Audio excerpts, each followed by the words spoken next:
So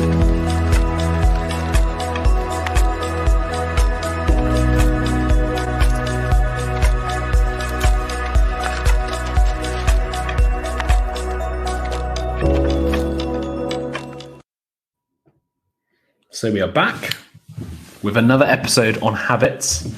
I feel like potential listeners might be getting bored of habits, and I have to say, by the end of this, we probably will be as well. Yeah, I think so. I think we'll literally be able to cover. Like, it was funny the other day. I was at uni, and this guy asked me, "What are you doing your dissertation on?" And I'm going to be doing it on habit formation, or somewhat around that. Yes. And he was like, "Oh, have you read the book?" And I was like, "Which one?" I've read them all now. They're all the same. They just merge into each other. It's like, yeah, it's funny. And so today we're covering the Habit Blueprint.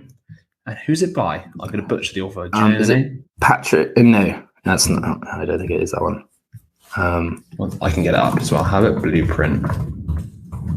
No, you're right. It's Patrick. Patrick Edlab, right? Yeah, that's the one. Yeah. Yeah, beautiful. Yeah, it's very simple book, straightforward. It's like, I think it's like, is it 100 pages or something like that? It's something like that. It really doesn't mince its words. It's very much in comparison to the other habit books, which kind of explain how habits are formed, why you need to change your habits, etc. This book just goes straight into like how.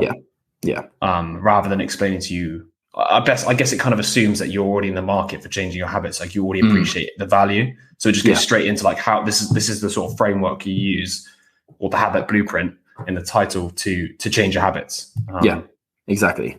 And he basically presents a 15-step guide that's very straightforward. And we'll see a lot of them we probably talked about before and probably will touch on again in other books. But there were a few things actually in this book that I hadn't come across before, and I thought that were quite good. For sure. So, we'll get onto those later. What was it, like the moral licensing and stuff? What I can't remember the name. Yeah, those kinds of things, and the token economy. Those. I was in mental loopholes. Yeah. But we'll explain that later. But if you've listened to our Atomic Habits, you're probably going to see a lot of the same ideas and topics come up again. Atomic Habits was written after this book as well, so me interested to think that potentially this guy or James Clear was reading this book as well, just to sort of take some of the ideas and explore them or expand them. But it is interesting, isn't it, that like realistically most of the books use the same kind of examples, because those examples come from studies that are good studies and are the hallmark of what habit aspect of habits it is. They all kind of, it was the same thing with the propaganda, wasn't it? It's like we saw the same kind of examples pop up in the age of propaganda, 100%. and influence, because they're prevalent and because they make sense and because they were well conducted studies. And also they all present the same sort of underlying principles, if that makes sense. Like the reason why a lot of these, a lot of the advice given in these habits books are the same is because they're based upon the principles of like how to set up a habit, right? So no wonder they're repeating themselves, because it's kind of like they found the underlying mechanism, like the whole sort of like habit loop, etc. And I guess what they do as well, these different books, is, for example, with James Clear, he creates his own sort of framework to help people understand it. Yeah, because this has nothing here about, in this book at least, has nothing to do with like, making it clear, making it obvious, making it easy, making it attractive. He literally in this book touches on exactly the same points, but he doesn't create a framework which is easy to understand and to apply. Whereas in fact, he does do something similar. I guess he has the step process of what you should be doing, but he doesn't do it. He doesn't present the information in a package that James Clear does. Yeah, which is quite interesting, because it just once again shows the value of just, making sure when you take all this information and you package it in a way that's like understandable and easy to apply, in comparison to some other books, which are a bit more, I guess, less frameworky, more sort of meandering conversation around a topic, right? Whereas of course, it's like whether you want your book to be actionable in a sense, isn't it? It's like you want how to read a book, isn't it? It is. How to read a book is the difference between what was the different types of books. There was like a practical book. These are, I can't even remember what the difference was now. I know. I need to go back. It's escaping me because there was like two different types of books, right? It was one was like this is a practical book, and this is more sort of like I guess you could call like more of a philosophical book, maybe, or like a knowledge-based book. So less about applying the knowledge, but more about just sort of exploring the arguments, kind of thing. Yeah. But yeah, this is definitely one of the books which is more like, this is practical advice, but it's just done differently to James Clear's, where it's more just like, here's a step-by-step guide, follow it through from step 1 to step 15, and you should be good to go. Like if you follow all the steps, I mean, it's probably not necessary to follow all of them, but if you do that, you probably optimize the chance of success. Yeah. It's interesting though, because I wonder if when you're reading a book, is it just this like, binary dichotomy in a sense where it's like either practical or it's not, or is there because then what's the goal of your book? For instance, if you want people to, to take on board what you're saying and to implement it straight away, then it has to kind of be as simple as possible. And like you were saying, James Clear's is very easy. There's 4 steps. That's it, to apply to basically any habit. Whereas if you merge the two, if you have a lot of like background knowledge and then background information and then some like kind of actionable steps, it starts to get a bit blurred. No, I guess what James Clear has done is he kind of like read all the literature and then come up with like, how can we turn this into like something that people can actually do? I mean, obviously he has 4 steps. He had the 4 like laws, but then within the laws, he had his own little tools and tricks to sort of apply them and questions. And I just thought that was, I think at the end of the day, they all kind of build on top of each other, don't they? Yeah. Like at the end of the day, someone's going to build some kind of actionable step and it might be pretty good, but not perfect. And then someone takes that and makes it even simpler and then simpler and simpler. And basically just have a habit tracker. Essentially, yeah. They all roads lead to the tracker. Yeah, exactly. So yeah, should we jump into the introduction here? Yeah, let's jump in. So it's very 50% of the things. 50% of the things you do on a given day are the result of automatic decisions. So when we don't understand how habits work, we try to force behavioral change while relying on willpower. This inevitably wears out over time, and with each failure, we become more discouraged until learned helplessness sets in. I thought that was pretty good synopsis of just how we do try and force things so much if we don't get into this like rhythm. This like, you don't have to do so much to start with, just little small things to start with, but regularly, consistently over time, and it will build up. Otherwise that willpower will kind of wear out, and learned helplessness is a big one. I think that's is a very important point about the sort of learned helplessness. If you can't stick to the habits that you're trying to force through, you just build up a really negative self-association. Like you kind of be like, oh, I can't do it. I just can't do it. But it's because half the time you probably set more grandiose goals. Like, everybody wants to be at the peak of their fitness, peak of health, reading 20 books a day because they just, they can, like, they're like literally an absolute machine. Everybody would love to be that person, but unfortunately we can't. And we have to take little steps to get there in the first place, right? Like you can't just run a marathon.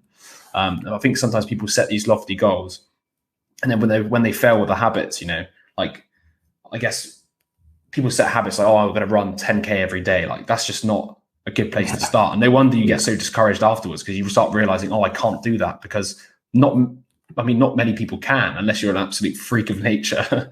I do think that's an important point, that like a lot of people set too big targets and they sort of get discouraged, and they learn, like you said, learned helplessness, because they just don't build up a confidence in their ability to do the things they say they're going to do, because they set themselves too high of a bar. And it's like the classic Jordan Peterson thing, isn't it? Like the sort of make your bed, like start with the really small things you can do before you start trying to run a marathon or whatever.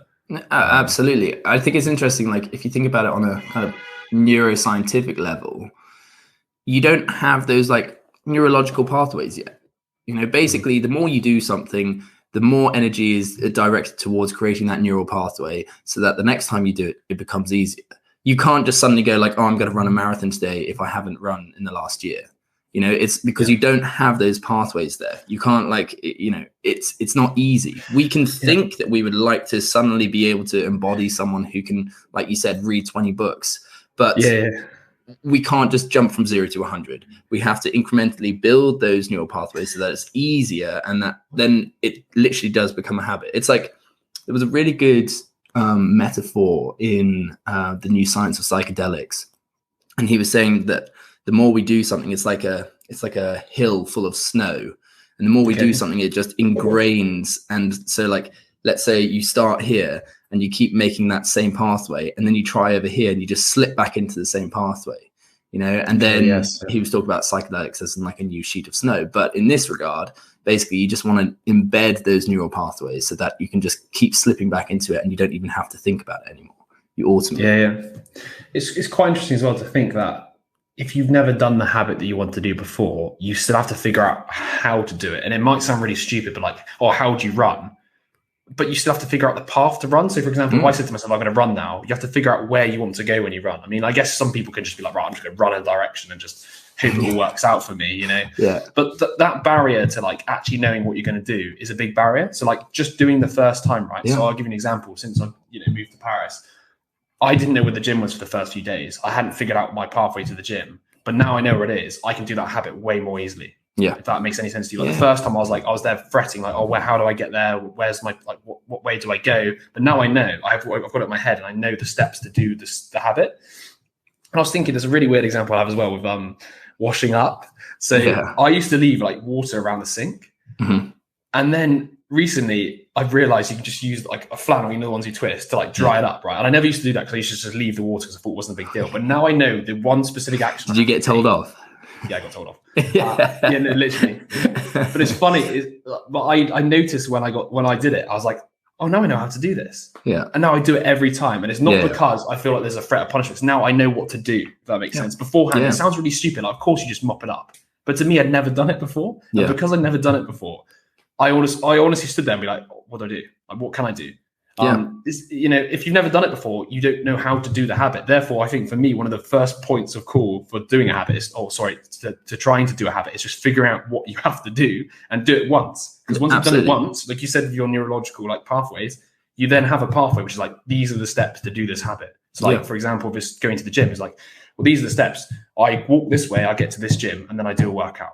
I mean, obviously there's more to it, but once you've mapped out at least the first part of the journey, then you can start building the gym, then you can start doing it. Yeah. You can start building on it. Yeah. No, absolutely. And it's like, it's that ambiguity before we do something that like stops us from actually doing it. It's the same thing with like, 100%. you know, oh, I need to write an essay, but it's so broad and so vague. I need the steps to be able to do it, you know, and so that I can follow it. And then once you've done it, it's like, oh, okay, I know how to do an essay now. And then you start trying to improve incrementally, like little bits of it.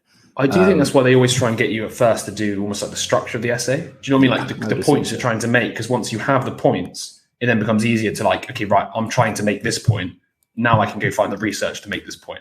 Do you kind of get what I mean? Like sometimes you start with a skeleton, you kind of create the overall and then you fill it in the gaps sort of thing. Yeah. I agree. But yeah, no, I just thought that was an interesting example because obviously with what you're saying with the, finding new pathways, like if you don't know how to do something, it sounds really stupid as well. If you don't know how to run, which I mean, everybody does, but you don't know the pathway you're going to run. It actually, the task becomes technically almost unlimited because there's unlimited choice of where to run. Whereas if you're just like, this is a common run, I wonder whether Strava helps with that, you know, where you can sort of see somebody's run and be like, copy that run. Like, I don't know if that's even a function they have, but that would actually help people to like be more active. Like, it is because they've done it already. Absolutely. Yeah, I literally did this the other day. So when I was at Anya's, I used to go, like I was going to go for a 5K, but I'd never run around there. So I didn't know where to go. So, I don't want to have to think about it later on, right? Like, oh, should I go right or left here, blah, blah, blah. And so I had to, I went on to Strava to find runs that people had done around the area. And like, it did help me in that regard. 100%. Because like you said, I think you brought up a good point by the options are endless. It's overwhelming. And if you could do every option, then you're not going to do any, you know? Think about the start of your day when you're trying to figure out what to do today. Let's just say you have a really busy to-do list. You could technically do everything on your to-do list, but you need to decide on one of the things first. Otherwise, you just have, you know, it's a bit like in life, you know, if you have unlimited possibilities of where you could go, you're going to go nowhere. You're going to be, there's that, I don't know if you heard the parable of like the thirsty donkey, I think it was, or something like this, where there was like food and water and it was lurking at both and it couldn't decide, so it just died of thirst or starvation. Do you know what I mean? Because it couldn't decide. It was like, fuck, which way do I go? But it is kind of a bit like that with all of this stuff. And then you end up rationalizing it, being like, oh, well, you know, it's the end of the day. I still don't know which gym I'm going to, or I still don't know which run I'm going to do. I'll just do it tomorrow. And tomorrow, the same problem comes again, which is which run are you going to do? Which gym are you going to go to? What's the workout you're going to do? Or anything which adds like thinking to the equation is going to cause you to not do it or make you less likely to do the thing you want to do. Yeah, it's more friction at the end of the day, and like the law of least effort. You know, our brains want to try and conserve as much energy as possible, but if you put in more energy at the beginning, then you don't have to think about it later on, right? You know the route, like you said, you know the route to your gym now, so you don't need to think about it. It's actually, I to be honest, reading all these habit books and then going through the process of doing that, I've realized how easy it is to, like, unless you've set in stone where you're going, like the plan, even with timing. So for example, I'm meant to go today and I haven't decided the timings, and now I'm meant to be going out for lunch. That's throughout my day plan. Now I'm a bit like, oh God, when am I going to go? And that's another barrier, which is like, I should have just decided, right, today, definitely I'm going at this time, regardless. No, exactly. It could be as simple as, I don't even know. I guess it could be as simple as knowing how to clean a room, which is funny. Like, or knowing how to fold your clothes, right? Like, for example, let's just say somebody doesn't know how to fold their clothes, God forbid. But if you don't know how, you're not going to do it. Yeah. I'm a big believer in that. Like, if I know how to do things, I will do them. Yeah. But if I don't, and I don't know what to do, then I'm just going to put it off, right? It really is as simple as that. And I think a lot of people just haven't even taken the first step to figure out what it is that they have to do for the habit, whether it's, like making your bed. Like, so it sounds really stupid, but I bet some people don't even know how to make their bed, genuinely. Like, what do I do first? Do I put the sheet over? Do I do this? Do you get what I mean? Like, there is actually technically, where do you start? Do I start with the pillows? And also, where do you stop? I think you have to have some ideal goal that you're going for, right? Like, a run is very abstract, right? It's like, okay, I could go for a run, but is that a 5K? Is that a sprint? So you need to almost have a finish line first, and then be like, okay, well, how do I get there? And then it's like, once I know how to do that, then I can replicate that. And then over time, then I can tweak it and refine it. Like the other day, because the boys and I are doing a half marathon in December, and we're running a bit, I watched loads of videos on like biomechanics of running, right? But I wouldn't start like that. I would probably just be like, okay, I'm going to go for a run. I need to like get into it first. And then once I'm like interested in it and I want to convince myself and make it seem even more beneficial, then I start looking at the more intricate aspects of it. Yeah. But yeah. It's interesting. Got to start first, right? Before you start going into all that stuff. Yeah. Because what if you start running and then you don't like it? Right? Like, no. I guess it's, there's the basics before you get started, right? Yeah. I get that. It's like, just go to the gym and do some exercise. Don't try and like optimize your lifting, optimize your nutrition. Just go and actually work out first. Yeah. But yeah, should we jump into the sort of habit loop? Yeah, let's do it. We've touched on this so many, I think, in the topic habits, and we're going to do the power of habit, which would bring us up again. So the habit loop consists of 3 components. So the cue, so the trigger that starts your habit, the routine, which is the habit itself, and then the reward, which is the benefit you gain from doing the habit. What you got here? Understanding how habits work means you experiment with their component. Yeah, basically, just like once you understand how a habit works, then you can be like, okay, what are my cues? What's the routine that it leads to, or like what's the reward? It was actually quite interesting in the power of habit, talking about how you can literally substitute the routine as long as it gets the same reward. Because we do things because we want a reward. I want to feel a rush of endorphins after a run, but I don't have to go for a run. I could go to the gym. I could play some sport. I could do, substitute the routine for something else. But as long as I'm kind of getting the same reward. That makes sense. So just meaning that basically you can experiment with it once you understand what a habit is and its components. So step 1. Yes. So step 1 is pick your habit. So you've got here, some habits tend to spill over and create positive effects across all areas of your life. These are known as keystone habits. So you've got here, fitness, for example, can help sleep, focus, etc. So begin with identifying keystone habits. So, I mean, that's already we've already touched on that, I guess, with the sort of exercising, right? That's a keystone habit. If you can build a habit around doing more exercise, that's going to impact multiple areas of your life, not just one.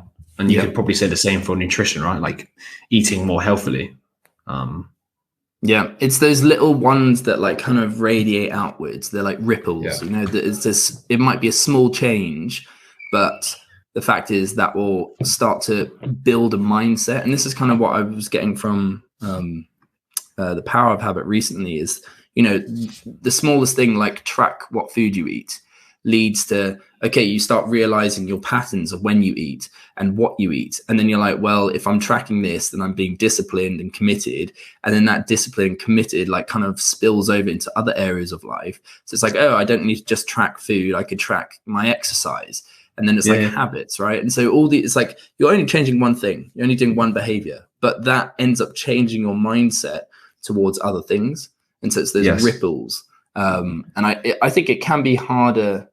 It seems hard, like it seems easy, but actually finding those like tiny little habits can be quite difficult, and ones that have so much benefit behind them. But once you do, I think they make a world of difference. Yeah. I'm sure as well, you could probably Google stuff like what are the best keystone habits right now. And I'm sure there'll be plenty of like, examples that you can apply to your own life. I guess another one for me would be something along the lines of just doing more reading or something like that. I think that would be pretty beneficial across multiple areas, if that makes sense. Like you would end up, starting to maybe be more curious, maybe start, realizing that some ideas are up for sort of debate still, etc. Yeah. Another one that loads of people do that I see all the time is that sort of like gratitude journal. Yeah, I think genuinely that's quite a good keystone. I think that's no. I think it's quite a good keystone habit for just realizing that your brain often focuses on the more negative things rather than the positive things in your life that you take for granted. And I think something like building that into like a daily habit is a good thing to do. Yeah. Like because it just makes you, I guess, a more positive person, a more grateful person, somebody more connected to life, I guess you could say, like the value of it, if that makes sense. Like you just you feel better.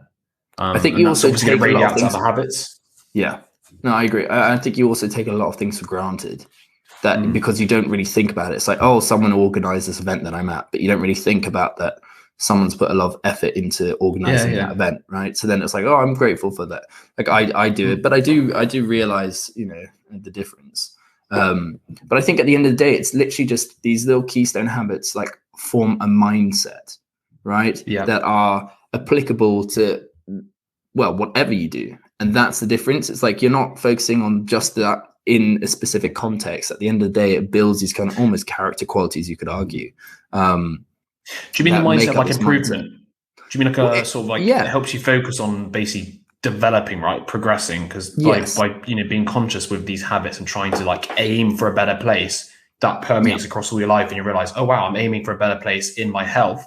Why can't I aim for a better situation with my wealth? I did that exactly, right, because it's not like it's not like we change our mindset loads towards like from one thing to another.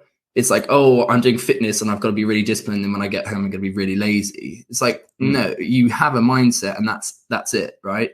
And so it's either one is going to spill over into the other. And like an example I would say is when I first started reading, I read a book that I was interested, like the topic was something I was interested in. I wasn't really interested in reading, and then I found it really interesting. So then I read more books about it, and then I started liking the idea of learning, and then I just went on to reading everything.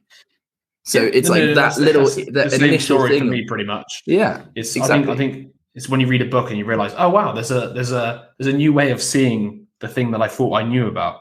Yeah, so I feel like we all come to it with the classic like Dunning-Kruger effect, where you feel like you know more than you do, and then you read a book which sort of opens your eyes to the fact there's more nuance to what you think you know, and then you're like, oh crap, like I don't know very much, and then it becomes almost like addictive. Do you know what I mean? It is a bit like that. No, it is absolutely. It's like, wow, I never saw that way. A bit like the habit stuff. Like, I guess we all just act in ways every day, and we don't even think the second to be like, actually, hang on a second, I can have some level of conscious control in the results I get in my life.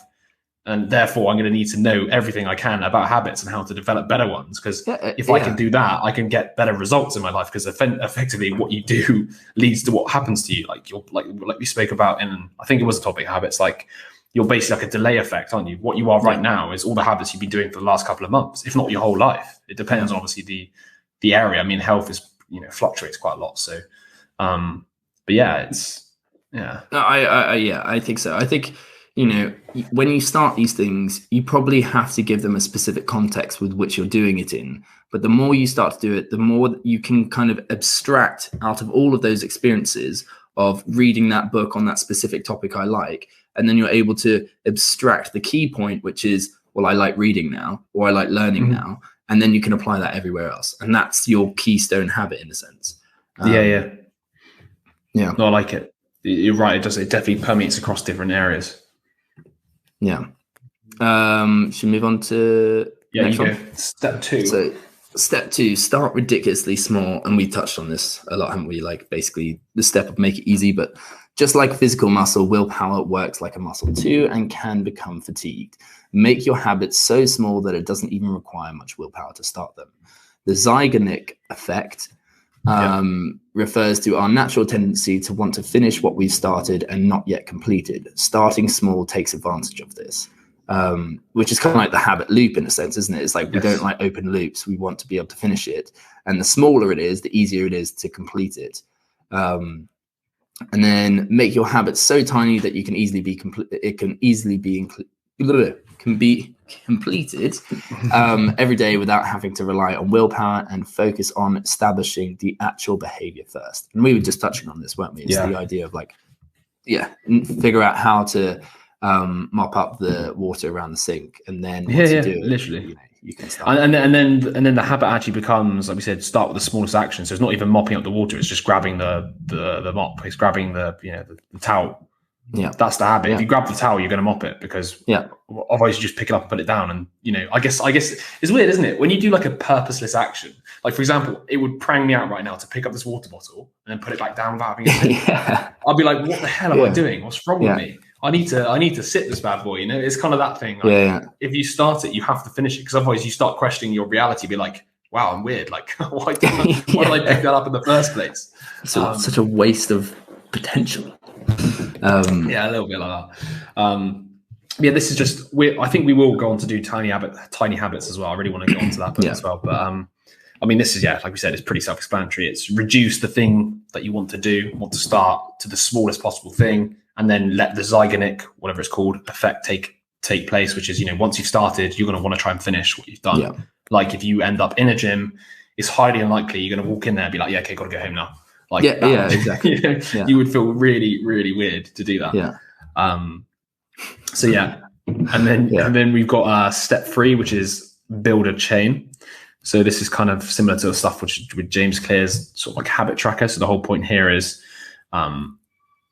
at least I believe the whole thing for this one is just the idea that you keep track of how many days in a row you're doing it, and you build up a chain, and therefore you don't want to break the chain that you've got. So it's the classic like sort of like tick a box on a calendar, like I did it this day, this day, this day. And that way you provide yourself motivation to be like, well, I'm not going to miss out on this one.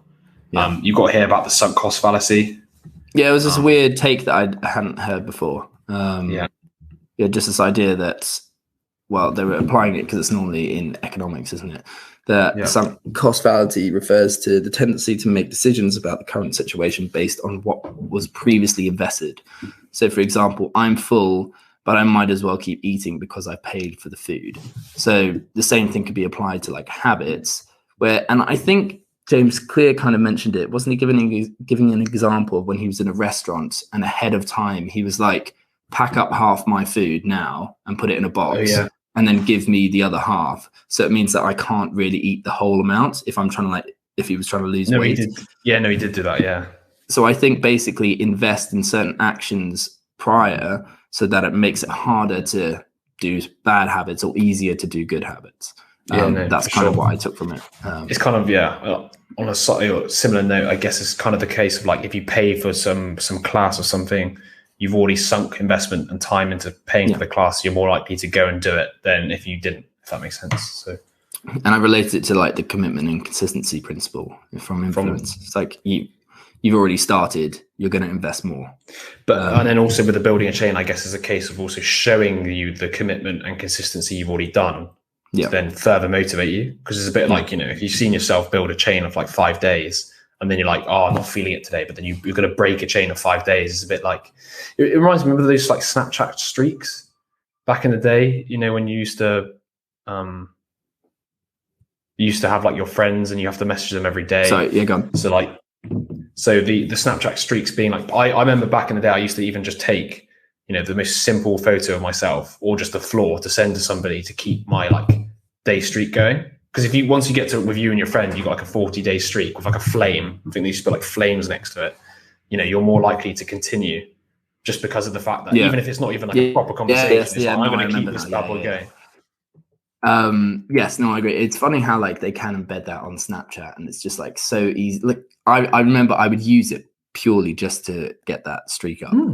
Yeah, because you'd see like, oh, you and your friend, you got like, and also you don't want to be responsible, I guess, when it's you and your friend for the person who stops the streak. Yeah, and then once the streak went, you probably wouldn't even talk to them. You just be like, oh fuck it, it's gone now. Yeah, or you just literally chat absolute shit just for the sake of getting that little extra flame. Yeah. So that's the power of building a chain. Exactly. On to the next one. Yep. Step 4. So we have choosing a trigger. So to create a new habit and make it stick, you need to decide on a very specific cue that reminds you to do it over and over again. So you've got here sort of use implementation intentions. So writing down when and where. So e.g. a journal daily becomes if I'm in bed at night, I'll write my journal. So basically what you would say there is the being in bed is a trigger for writing your journal. Yeah. So you can use you can use either an internal cue, such as a strong feeling, or an external cue, such as a particular time, place, object, or person. I think this one's quite important, to be honest. It's the whole it's the idea of why some people sort of designate specific spaces for specific activities, right? So, for example, since moving here, I've got now a chair in the living room, which I've decided is my reading chair, and I only sit in that chair when I'm reading. Okay, yeah.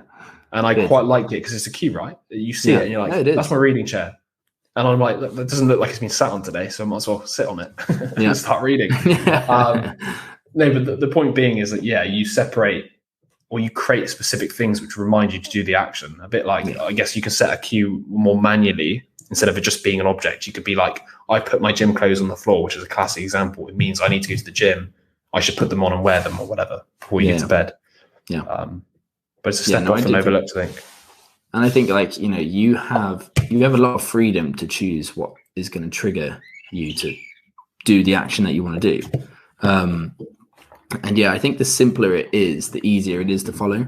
If it's conflated with loads of other cues, or loads of other relationships in your environment, it gets a bit tricky because it's like, oh, well, I also use this chair to do this and that and that and that. And it's like, it gets a bit difficult. Did I recently show you my like really fluorescent pink headband? Because I was wearing it in your flat the other day. Yeah. So like that's my comfy clothes to be like signaling to myself, this is my time to like relax. And I quite like that as well. Just this object here, if I put it on, I'm in chill mode. It's like, don't bother me. I'm just gonna chill today. But it's a weird one how it like sort of, I don't know, it mentally resets you, I guess, in a weird way. A bit like putting on a suit makes you feel a bit smarter, right? It's like your armor, right? It puts you in a sort of frame of mind. It's like, this is my comfy clothes. I've got my trackies on. I've got my pink headband. We're just going to chill. Yeah. It's amazing. I think also it just like works in the background, even if you're not consciously thinking about it. Yeah, exactly. Like something's different about me today. Like I'm doing something a bit different. Therefore, I'm going to be behaving a little bit different. I don't know. It's just, maybe it's a placebo, but I don't know. I'll take a placebo if it makes me feel more relaxed and just chill. I need to get one of those headbands. Yeah, that's it. So step 5, crew. Create a reward. So habit stacking, which I think we talked about in Atomic Habits. So you choose to do a certain behavior after or before the established habit. So I floss my teeth after I brush my teeth is an example. And actually, mate, I just want to say, I think from a couple of episodes before, I just floss my teeth every night now. Oh, you got those habits in, mate. It's there. So the idea is that you're stacking these habits together. So an example, before I take my morning shower, I will do 5 push-ups. So to use habit stacking, write down a list of habits that you do every day without fail. Then go through that list and find the most suitable one to stack your new habit together with. Celebrating immediately after a successful attempt to perform a habit can stir up positive emotions. When you do this, you reinforce the feel-good association and in turn the habit, making it more likely you will repeat it. And I think we touched on this in the idea of like, you do need to track what you're like. If you're going to start implementing habits, I do think that it is crucial to write down what you already do, because most of the time we're doing, like we said at the beginning, 50% of your behavior is a habit. Most habits are automated. Most habits, you don't even think about what you're doing. So 50% of the day, you're just literally on autopilot, not even consciously aware of what you're doing. If you then start writing down all the behaviors you do every day for a week, like it's really not that long. I know like you have to try and remind yourself to do it. But if you do, then you can start seeing all the patterns, all the like stupid fucking behaviors that you engage in. And then you can be like, okay, I'm going to change this. Or these are the things that I do. I brush my teeth, and you could first thing in the morning. And you can also be like, what started that? You kind of get what I mean? So it's not just, you're not just writing down the habits. It's like also then being like, okay, right, I did this, but why did I do that? Was it because I was bored? Was it because this cue, like what actually caused that to be something I do? And I mean, if it's phone usage, it could just be the case of just having something too close to you. And if you just remove it, put your phone in another room, you use it less, right? A lot of things is based upon like accessibility and ease. Like, yeah. No, absolutely. And like, then you can start looking into the, like you said, the complexity of it. You know, you can see, oh, when I go into the kitchen, I do this. So you already realize that there are cues in the kitchen that make you do certain things, or at certain times I do something, and you're starting to see, yeah, okay, these are all the behaviors I do, but then you can start breaking them down into those cue, routine, and rewards. You know, when this happens, I do this, and this is the reward that I'm getting. And then you can start to manipulate all that. But it all starts with having like, you know, a list of all the things that you do in your days. It's really important to do that. I think that's the first step, I think, for definitely getting rid of the work. Less for like proactively creating new habits, but more for removing some of the habits you personally maybe don't want to continue doing. Yeah. And I think when you start doing this habit stacking stuff, the more you like reward yourself afterwards, just at the very beginning, will kind of like bind those two. It will really like improve on creating the association between those two, so that it's easier to be like, oh, I know that when I'm going to brush my teeth, I'm going to floss my teeth as well. Right? You don't have to think of them as separate entities. They're now kind of almost. It's part of the routine, right? It's like it's not separate habits. It's like they're together. Yeah. You can't do one without the other. No, exactly. I quite like here to go back on to sort of like the whole like creating a reward though. We are on create a reward. Yeah. So what I was thinking of weirdly, like what you can do is like a weird, like, you know, football celebration, like yes, you know, like a sort of like I was thinking like Cristiano Ronaldo, like he puts his arms down. Yeah. I mean, maybe it's a bit too far, but the whole idea of like whenever you do something good, you should like, I don't know, tense up or something to be like, yes, like I've done it. Like it sounds really ridiculously probably stupid to be like just to yourself like, yes. Can you imagine just? Yeah, but the fact is like, that you brush your teeth, you're like, yes, I got it. Yes, I fucking did that.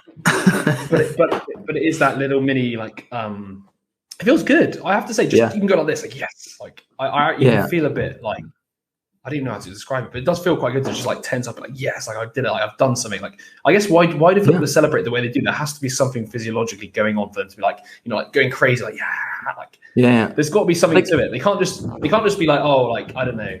They have to feel like they have to do that to celebrate. You get what I mean? Like it's probably something built in, I would assume. And at the end of the day, it's like, you know, yeah, it could be fucking stupid, but who cares if it is giving you that feeling of like, oh, success, you know, I successfully did this, then it doesn't matter because you're the one who's winning at the end of the day. You've binded those habits. I've only just realized that actually just even doing that, I'm going to try it whenever I do stuff I wanted to do. Like, even if it's going to in fact, I think depending on how hard the thing is, depends on the level of celebration. You're going to see me running through the streets of Paris doing a football celebration after the gym. Like, you're going to be in some mental asylum and they're going to be like, he just didn't stop, you know, celebrating in football poses, you know? I love that. Okay, so on to the next step.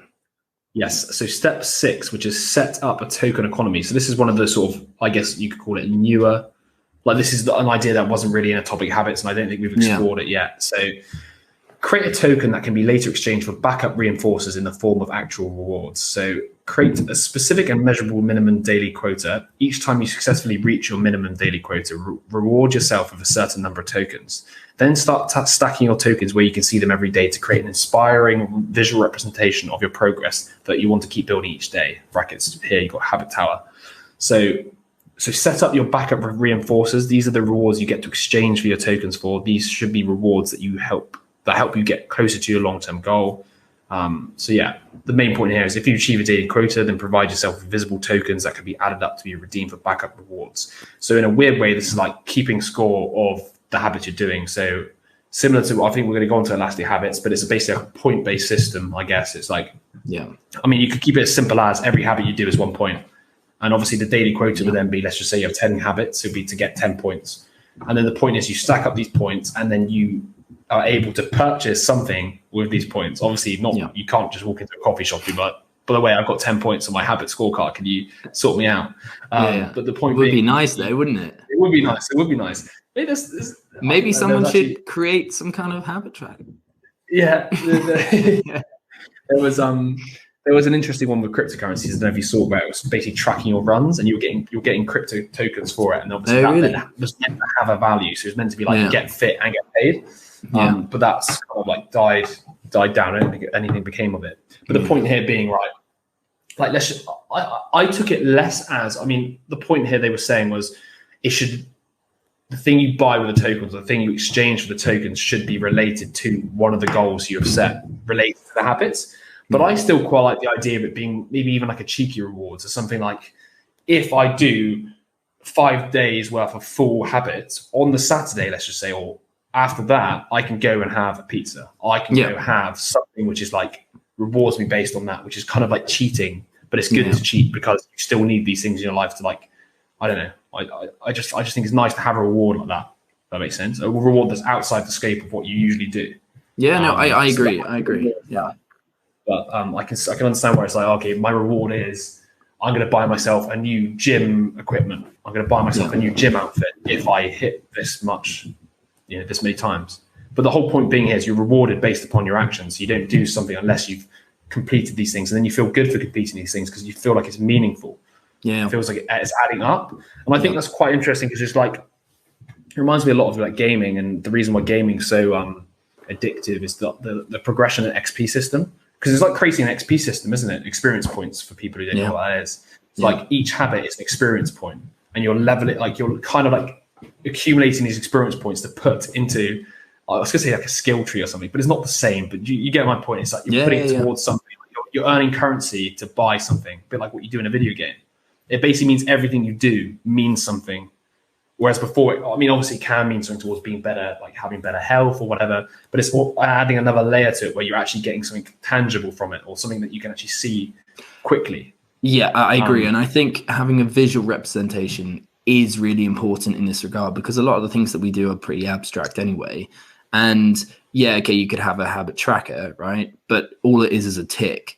And I do think it is interesting, like seeing something that really kind of embodies your progress and your efforts, so that you can be like, okay, this is how well I'm doing. If it's just an abstract number, like, oh, you have 20, it's like, okay, you could say, okay, that means that I can get a reward. But I think it is much more motivating if you actually see something that is kind of being built as well. It almost symbolizes your progression, that you're building yourself, but also you're building something that is, I don't know, that, like, I gave an example of like a tower, right? Like brick by brick, that it represents you. But I think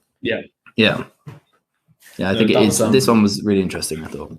It was really interesting, and we'll explore like an alternative way of that one, I think, when we do elastic habits, which has a very similar style where you're accumulating points, but it's based upon different levels of habits. And we'll get onto that in another quick review.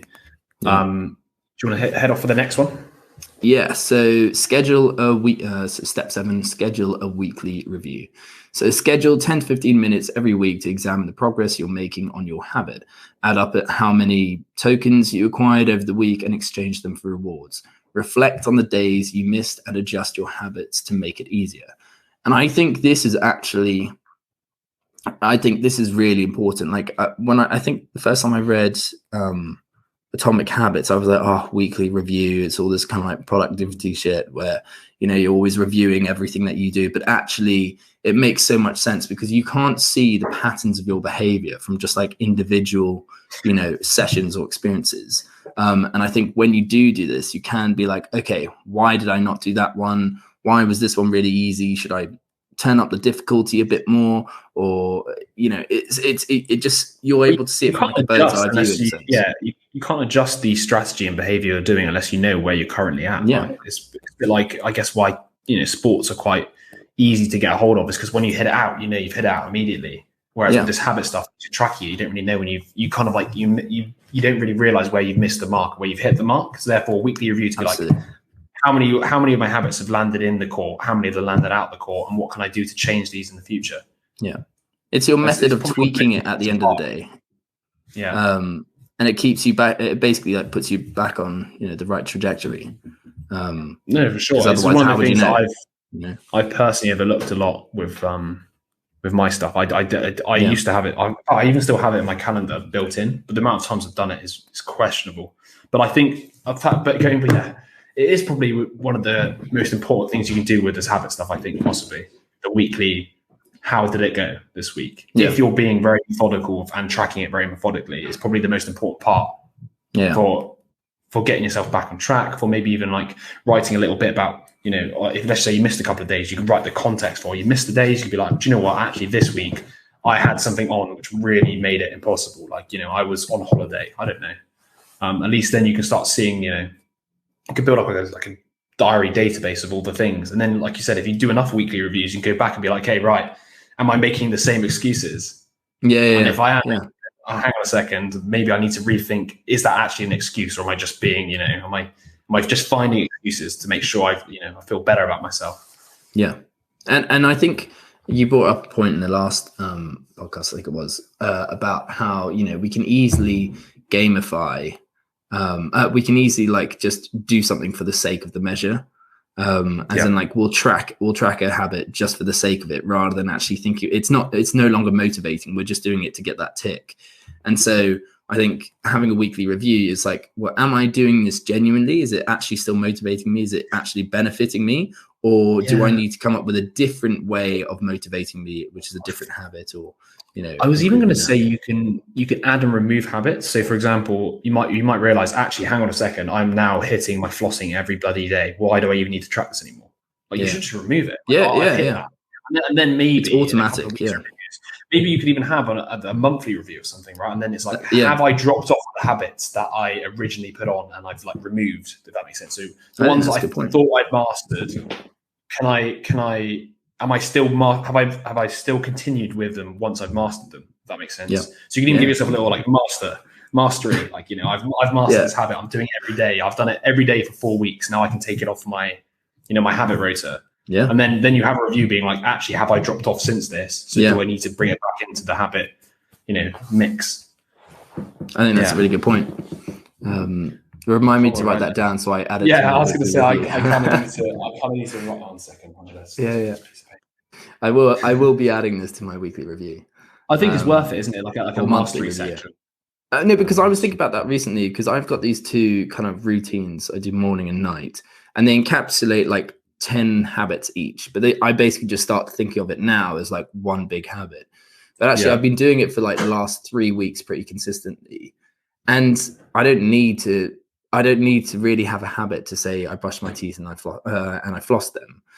I like the idea of ticking it and getting a routine done, but I could also introduce new things into this routine. I think you have to bit like what we were saying before, where it's like you start small and you build up. Eventually, you have to remove the smaller goals, bigger ones, I think, or like other stuff. I don't know. I think once you've got it down to a habit, like it isn't worth tracking anymore. I just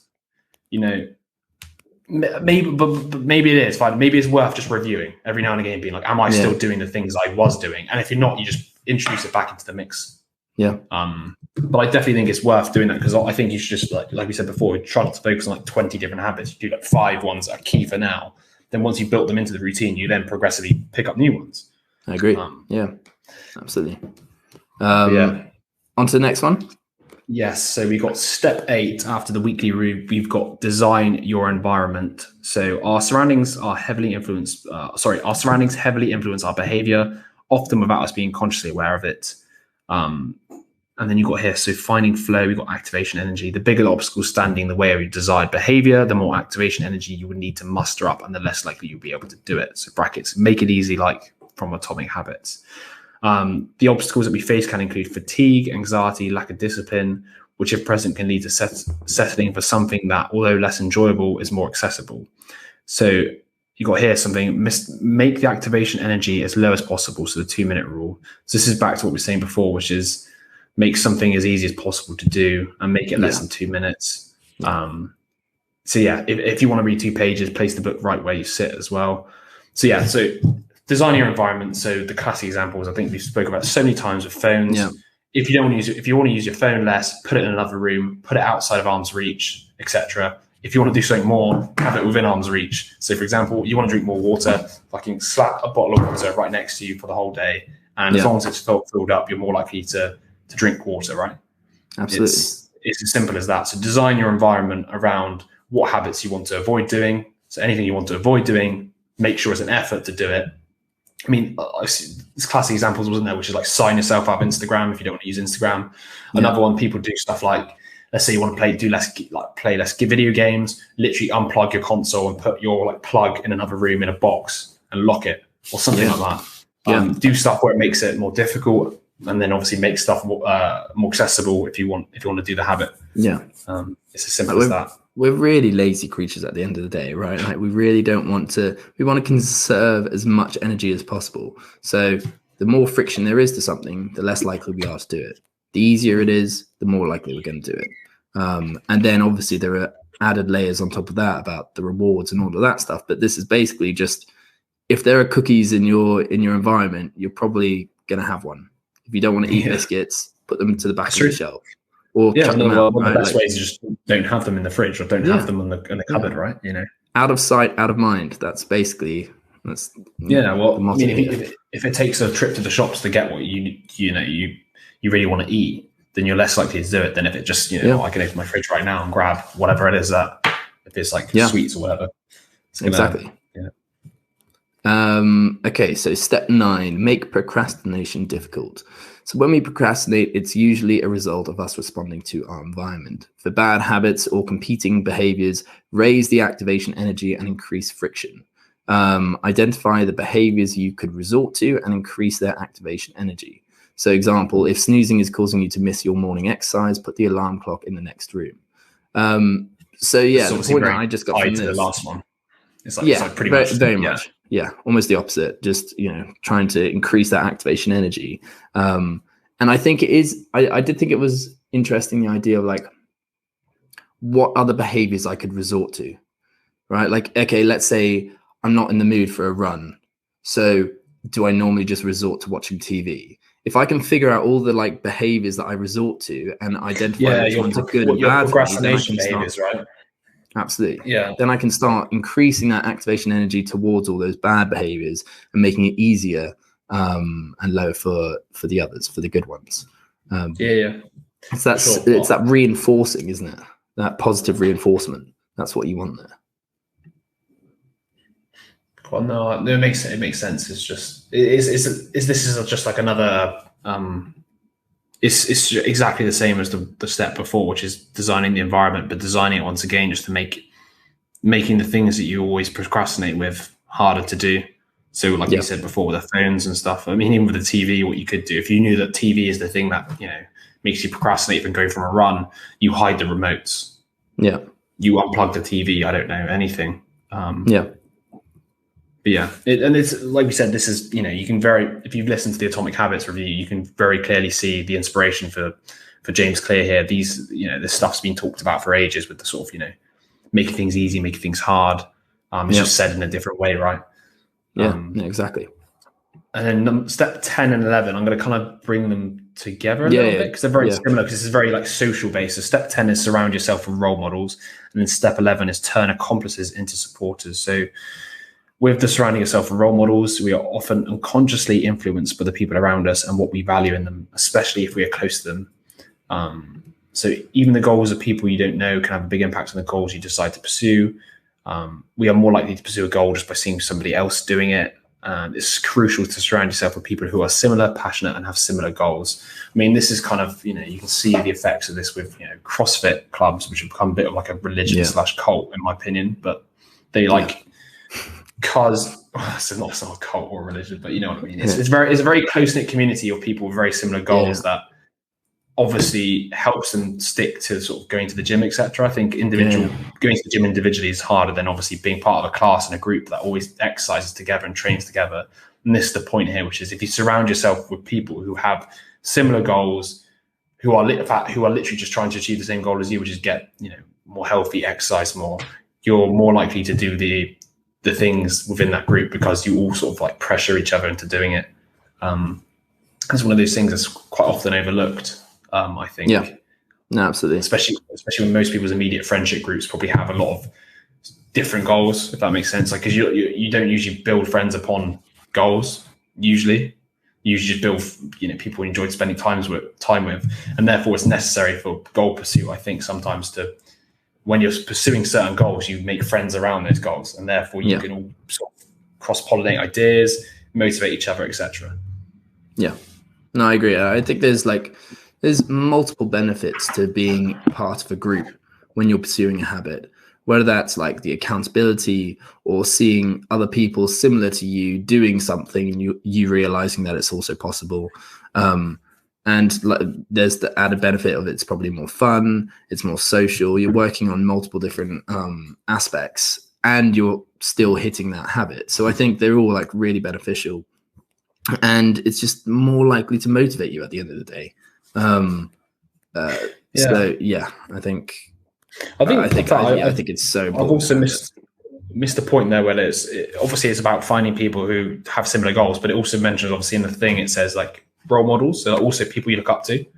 So like surround yourself with people you look up to who you aspire to be like, because if you aspire to be like them, you're going to find yourself copying them, imitating them, etc.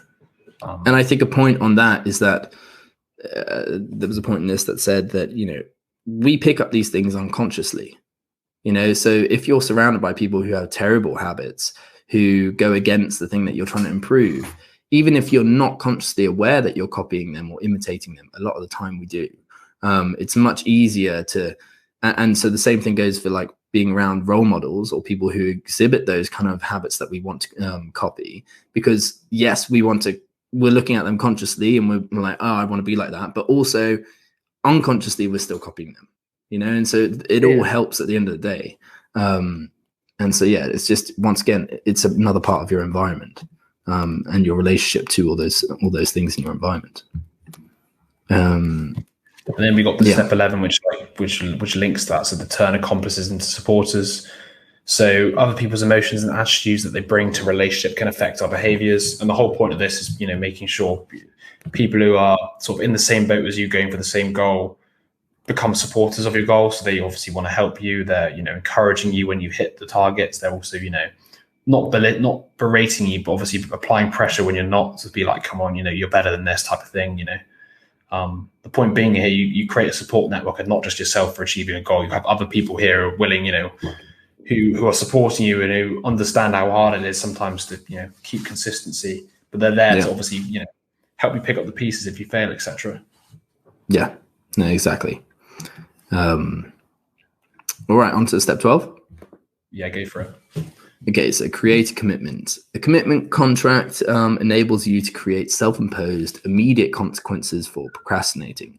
Your contract should consist of 3 parts: your goal, the habit you want to create; something at stake. This could be cold, hard cash, or your reputation, and a referee, the person who will be holding you accountable to your goal. Choose someone who you know will be strict but fair. And we talked about commitment contracts in Atomic Habits, I think. But yeah, it's just another method that holds you accountable, something that is a bit more legit, a bit more tangible, and something that incorporates someone else to hold you accountable and to, you know, I think we talked about it in depth, but the idea that like your reputation is on the line. You don't want to be seen as someone who's inconsistent, who doesn't have much integrity and stay true to their word and actually follow through with things, because especially if you do that with a friend, well, then they're just going to see those qualities or those lack of qualities as, so, you know, exactly. Well, somebody's not. Okay. Yeah. I get what you're saying. And then we've got here step 13, which is pretty much very similar. It's just get accountability. So this is by the Hawthorne effect, which is we perform better when we are aware we are being watched. So a couple of examples you've got here is print out your goal, give it to friends. Another one is find an accountability partner or group and share it with them. Another one is join an online community related to your habit and post it in the forums. Another one is send your intentions with a mentor. Another one is get a coach and ask them to hold you accountable. Another one is post on social media, like we're saying. And then another one is start a blog and give the URL to a group of supporters so that they hold you accountable to posting regularly. All this sort of stuff is what you were just saying there, which is, putting your reputation on the line, putting yourself on the line, and basically saying socially to a large group of people, like, I'm doing this. And then obviously if you flake on that, it's a bit like, okay, like you said, you come across as somebody who doesn't stick to what they're saying, and it just, makes you look a bit shit, I guess. Yeah, absolutely. I think at the end of the day, you just need to try and think of ways to make yourself be more noticeable with this commitment, right? Like, all of these are just different methods. You could even live stream yourself so that if you stop, then everyone's watching you stop. There are multiple ways to go about it, but they all basically tap into the same thing: the fact that you're being watched, you're being held accountable, and you don't want to seem like someone who's inconsistent and not following through what they intended. And then step 14, so prevent mental loopholes. I thought this was one of the more interesting aspects of the book. So we want to make the right choice as long as we don't have to make it right now. We often find loopholes, and these are I guess you call loopholes just rationalizations, right? It's just ways of rationalizing your decision not to do the habit. Yeah. So moral licensing. So you give yourself permission to do something bad because you've done something good. Number 2, false choice. So you pose two activities in opposition as if you have to make an either or decision, even though the two aren't necessarily in conflict. Like that. I was going to say something like, I either go to the gym or I do this. It's like, well, you could do both. By framing the question is, I can either do this or this. You forget that you could add the word and. So it's just, Exactly. And like, there are so many other options. It's like, if I can't go to the gym, I'm not going to do fitness. It's like, well, there's plenty of other options. I know I've done all of these.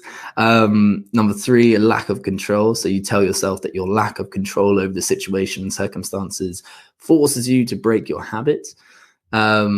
Number 4, arranging to fail. So instead of avoiding temptation, you plan in a way that you succumb. Number 5, so this doesn't count. You tell yourself that for some reason this particular circumstance doesn't count. God, it's just I'm reading my life here. Number 6, so questionable assumptions. So you make an assumption that negatively influences your habit. Number 7, concern for others. So you tell yourself that you're acting out of consideration for others. So altruistic. Yeah, I can't go to the gym because I just make everyone feel so bad about themselves, and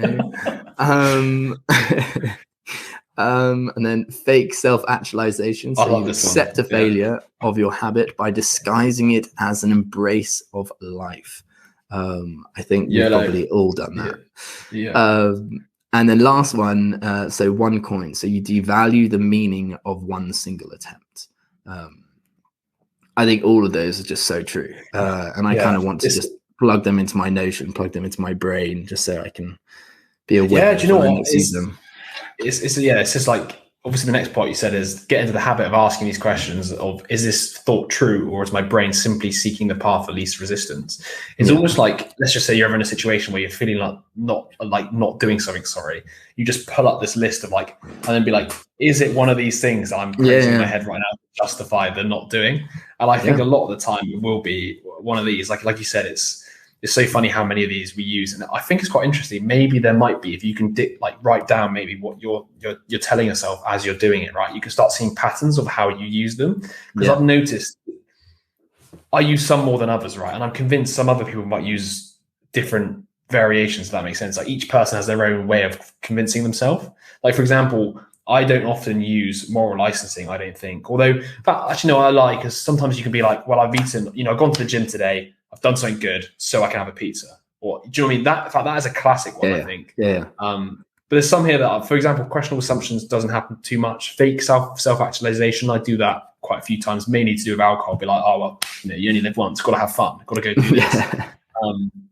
OneCoin, yeah. But I would love to know this. I like the idea of just like being, conscious of the things I'm using to try and excuse myself and realize or seeing if there's like patterns to it. Because there might be ones which is more like certain contexts bring up certain excuses.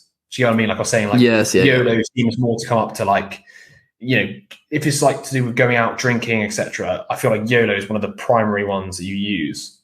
Yeah. Or at least that's, I don't really ever think, I'm not going to go to the gym because YOLO. Does that make sense? I'm not there going, I'm not going to work out today because you only live once. I mean, to that, I can imagine some people doing that. Just be like, you only live once. You might as well just, pleasure yourself and eat and not go to the gym. Yeah. But it's I would say there's also another one, or at least I know I'm aware of this, where I'm saying I can't do it properly, so I shouldn't do it at all. I used to really get into that mindset where like it was really bad. It was like I couldn't go. I hadn't gone to the gym Monday, Tuesday because I was super busy, so I couldn't do my weekly like routine. So then I just would go, and I would justify it that way, or like, I don't have enough time to go to the gym. I only have like 40 minutes, and so I'm not going to go at all. And I remember I would always just like, that was a terror. I don't think I do it as much anymore, but I used to. I know what you mean. It's almost like a form of perfectionism to a degree. Yeah. It's like, I can't be perfect with my workout, so I'm gonna like skip it to the next week because I can't start on the workout I wanted to. My new thing is I just always just go to the next one, so I have like a circuit. All different workouts, and like even if I miss a day, I'm just gonna go straight to like the one that was due. If that makes sense. So for example, I think that's a good rule. Like I think I got legs today, for example, right, and then after that's going to be shoulders or whatever. It's just like. Am I going to be flexible with the dates? Because I just know sometimes stuff happens in life where you can't go on the day. And if you stick to like Monday, Tuesday is this, Thursday, Friday is this, then you're just, unfortunately, it's just never going to work that way. Which actually, funny enough, brings us into the next one, which is step 15, plan for failure. So build a chain as long as possible. But if you happen to break it, simply start a new one straight away. Don't ruminate over a missed attempt because stacking guilt and shame on top of what you perceive as poor performance only makes it harder to get back on track. So like we were just saying there, you're planning to fail. Like I'm planning sometimes to fail the gym, but my fallback is I just continue with the sort of formula or the workouts that I was going to do in a row. So I already know what I'm going to do if I fail to do the gym one day. I'm going to go the next day and I'm going to do what I was meant to do the day before. And this is the point here. So like, what happens when, let's just say you want to floss your teeth every day. If you miss a day, you just floss your teeth the next day. No harm done. You realize, we're all imperfect. Stuff's going to come up. You're going to forget some days. As long as you get back on, like I think you even sent it to me the other day when I was saying I was really busy, you're like, don't miss 2 days. I went to the gym that day, It's because you have to, because if you miss 2 days, well, you don't have to, but the whole point is, if you're going to fail, try not to fail too many times. Because like we said at the beginning, you'll have that learned helplessness. You'll start being like, well, all I do is fail. I never hit it. I never do it. No, I completely agree. I think it's really important. And I think when we do fail, if we don't have a plan for it, or if we haven't visualized it or seen that it's coming, we get caught up in it. So we start ruminating about the failure and everything like that. Whereas, if we could be a bit more composed and be like, okay, fine, I missed this, but my plan was that if I ever missed this, then I would just crack onto it the next day, or I need to make sure that I do it the next day.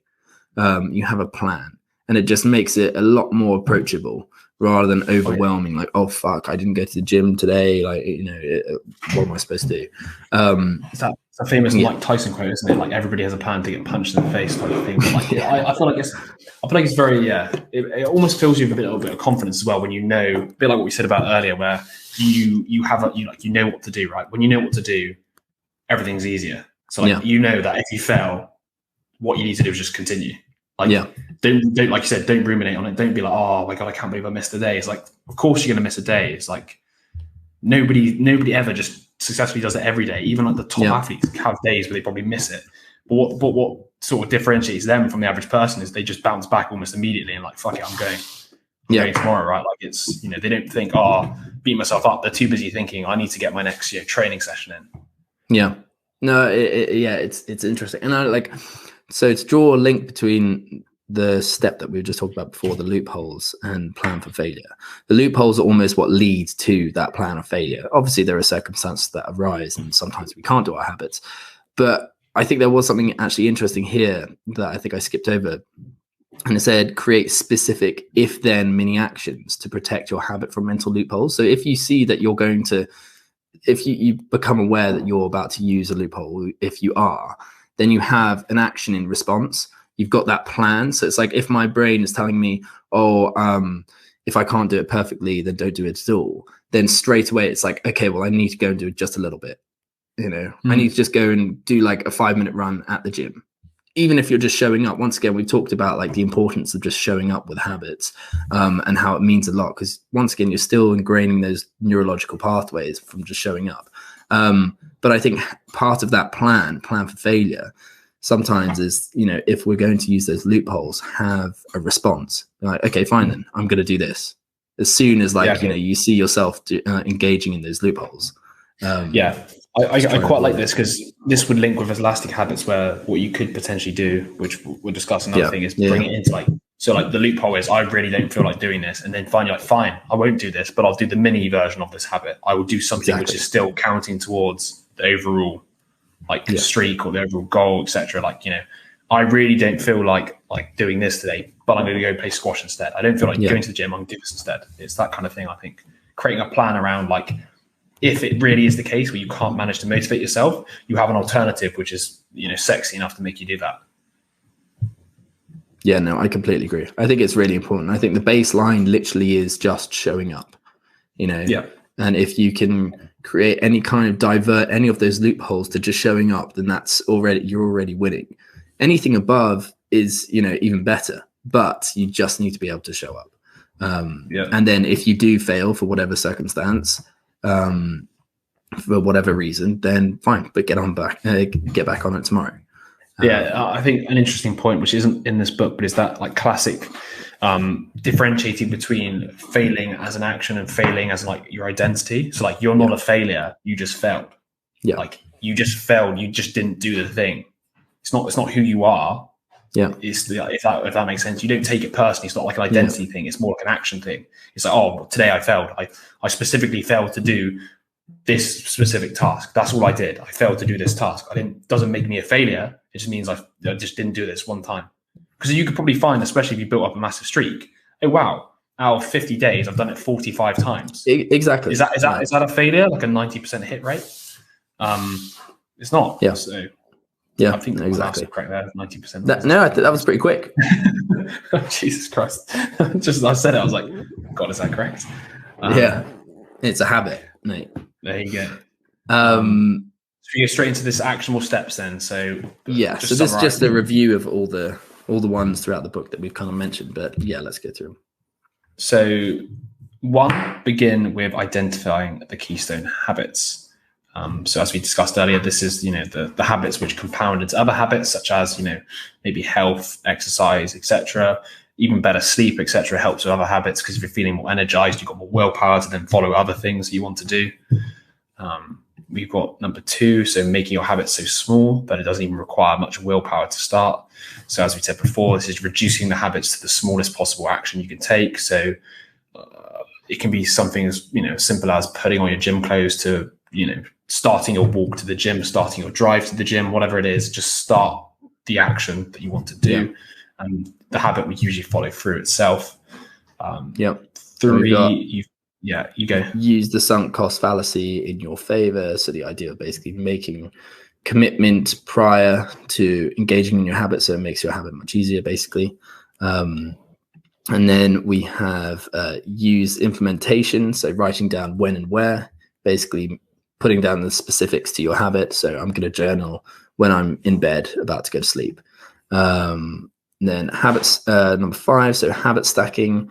So after, before an established habit, I will do my new habit. So after I brush my teeth, I will floss them.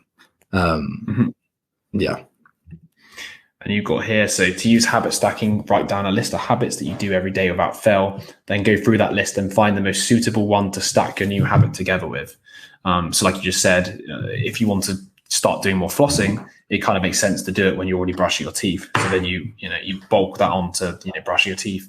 I guess another one could be, let's say you do a morning walk and the gym is a walk away. You combine the morning walk with the gym session. Something where basically the two habits are, I guess, mutually compatible. Another one could be, when I make my coffee in the morning, I sit down and read.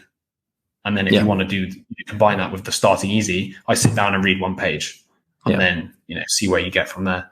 Exactly. And then number 7, we got the sort of celebrate immediately after your successful attempt to perform a habit. So we were saying in this podcast, sort of like tensing your arm, but like, yes, a bit like, I don't know, just changing like a physical like motion to yourself, but like tensing as well, like, yes, like I don't like almost like a football celebration, as weird as that sounds, something which your body then notices that you've done the habit, you've completed it, like it's done. You're like, yes, that's finished. And I feel there's something weird about it, which I can't explain, which just sort of tells your body like, it's done, it's finished, I feel good. Yeah. It's like you've closed that loop. It's a ritual. Yeah. It's like, no, absolutely. And then number 8, so if you achieve your daily quota, so this was in regard to the token economy. If you achieve your daily quota, then provide yourself with visible tokens that can be added up to be redeemed for backup reinforcers, so rewards. And then over the, whether you combine that at the end of the week or add that up at the end of the week, then you can be like, okay, this is how many tokens I got, and this means that I can exchange it for this reward.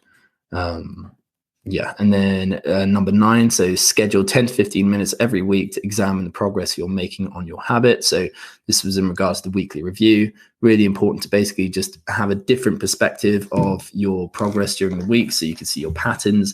And then Jess had the great idea of, possibly the ones that become so automated, maybe you can start dropping them from your weekly review and then have like a monthly review. Right? Remove them from your tracking. Yeah, exactly. And then at the end of, have a monthly review and be like, okay, did I stop doing them? If so, maybe they should go back onto it. Maybe I should start tracking them again or just continue on. Yes. And then you've got here this is part, I guess, of the weekly review. Reflect on the days you missed and adjust your habits to make it easier. So this is kind of just, when you're doing the weekly review, taking stock of like, okay, what was the habits that I missed the mark on the most? And maybe why was that? What can I do to make it easier? And I guess you could do the same with what habits have I, kept doing that I shouldn't have done, and how can I make those harder to do? Then the next bit here you've got is sort of make the activation energy as low as possible for good habits and as high as possible for bad ones. So the 2-minute rule. So similar to before, or what I was just saying there. So design your environment so the habits you want to do are easy to do. Let's give an example. You want to brush your teeth, you have your flosses and floss, you have your floss right next to your toothbrush for when you're doing it. And then obviously make the bad habits as hard as possible to do. If you want to reduce your phone usage, put your phone in the other room, lock it in like one of those boxes you can buy, anything like that. You want to drink more water, put a bottle of water next to you for the whole day. Absolutely. And then the next one is I think I've just stepped over on the other one, which is identify the bad habits and make it harder. Perfect. And then so 13. So it's crucial to surround yourself with people who are similar, passionate, and have similar goals. So the whole idea, it basically makes you more motivated, gives you more momentum, holds you more accountable. And then on accountability, 14, create a commitment contract. So something where, it involves you feeling like you're being watched or you're putting your reputation on the line, especially if you're doing it with friends. You don't want to let them down. You don't want to seem inconsistent or that you don't follow through with anything. So a commitment contract is something that's just a bit more tangible than saying it to someone like, oh, I'm going to run 5K every day. And it can have a penalty, can't it? Like a physical, it can have a penalty such as an activity you have to do or donation of money, etc. It can be something which causes maybe a bit of pain, not even just reputational. It can be actual monetary pain, I guess you could call it, when you donate. I don't know, like 50 quid or something to something you didn't want to. Exactly. And then but on that, wasn't it? We were giving all those examples of how to make yourself seem more noticeable, as in like, you know, held accountable. Yeah. So printing out stuff. And, yeah. Just, you know, announcing on social media, this is my, you know, I'm doing this every day. Exactly. It's probably enough to hold you accountable.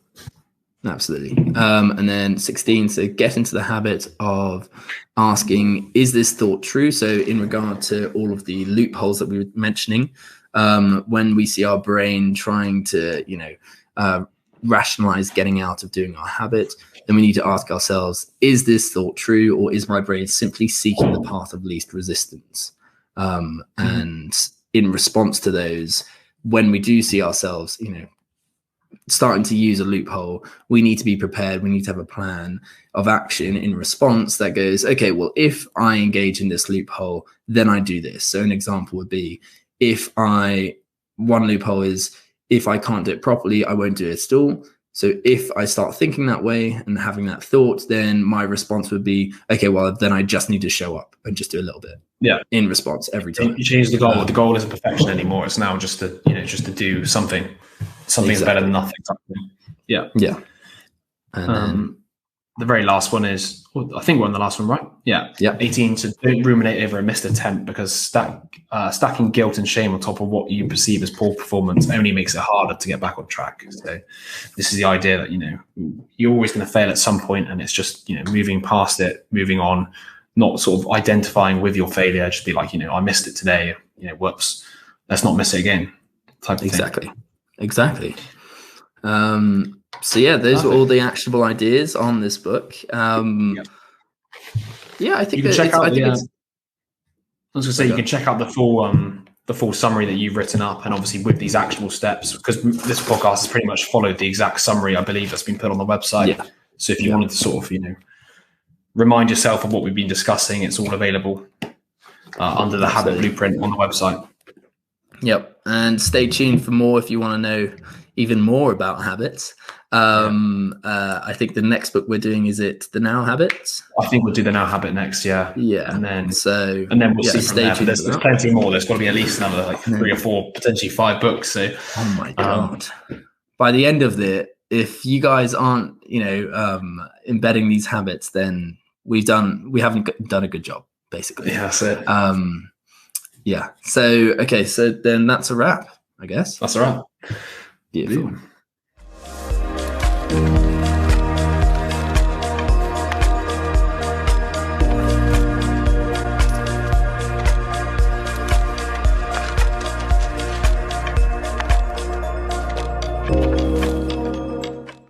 Hey guys, well there you have it. We hope you enjoyed that book summary. Now we know it can be a lot to take in all at once, so if you want to be able to read this in a more palatable size, or you want to be able to implement any of those key actionable ideas that we were talking about in this episode, head on over to our website at wisewords.blog, where the book summary will be waiting for you. Also, don't forget to check out our socials, as we consistently upload the key ideas, benefits, and actionable ideas from all the books that we read. The links to those will be in the description below. Now, we want to be able to get you the best content in a way that's really easy to understand, but we need your help. Your opinion matters. So you are our feedback mechanism. And with those quick actions, whether that's leaving us a like or a dislike, commenting in the comment section below, or subscribing to our channel, all of those help us gauge what we're doing well and how to improve on our method of delivery. So if you have any thoughts on the matter, don't hesitate to act. It takes less than 10 seconds and it really helps us out. But with all that being said, until next time, stay wise.